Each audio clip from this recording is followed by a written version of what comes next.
Hi guys, my name is Crystal and welcome to my YouTube channel.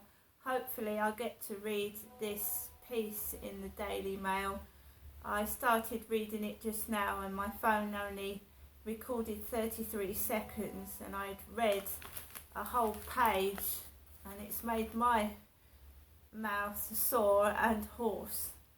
So this is a piece about a doctor diagnosing a woman with asthma, and in fact she had severe heartburn, Gerd.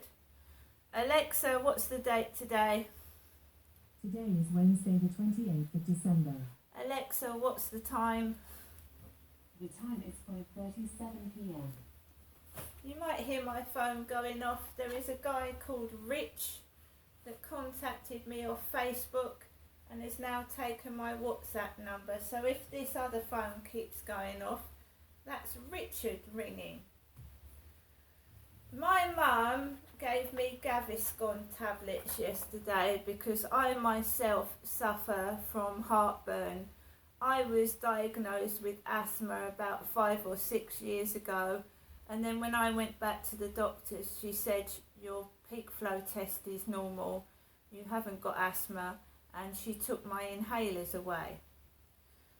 I get out of breath, so I was interested in reading this page in the Daily Mail, Tuesday, December the 27th, by Julie Cook. My GP told me I had asthma, but the problem was heartburn.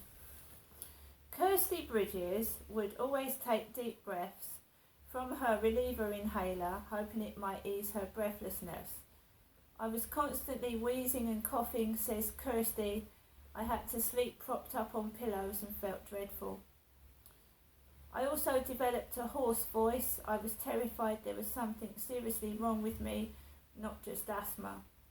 Diagnosed at the age of 38 with the condition, Kirsty had been given an inhaler containing the drug salbutamol, which improves breathing by relaxing muscles to the airways.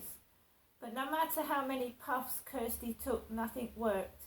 That's because 6 years after her asthma diagnosis, the true cause was identified.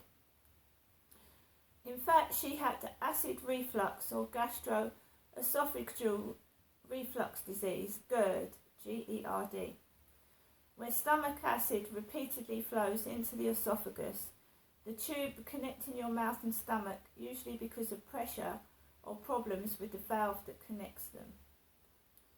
But for some, the symptoms can be confused with asthma, as if stomach acid rises up too far, it can fall into the airways, irritating the lungs and causing breathing difficulties. For some with Gerd, this breathlessness may be their only symptom, hence the scope for confusion. Exactly how many are misdiagnosed is unclear, but a 2017 study in the Journal of the American Medical Association suggested it is relatively common. When 613 people diagnosed with asthma were given formal tests, such as peak flow, which measures the ability to push air out in one breath, a third were found not to have the condition, but rather others, including Gerd. Gerd is incredibly common, says Jonathan Hoare, a consultant gastroenterologist at Imperial College Healthcare NHS Trust in London, who adds no one has the perfect valve at the bottom of their esophagus. 10% of the population report a bit of reflux in a month. Asthma affects 5.4 million people in the UK, and Gerd will commonly coexist. If someone is asthmatic, it may be that reflux is triggering and exacerbating the asthma. When it comes to why reflux exacerbates asthma, one theory is that acid coming up the esophagus stimulates the vagus nerve, which can narrow and constrict the airways. The vagus nerve, connecting the brain and gut, oversees many vital body functions, including digestion and breathing.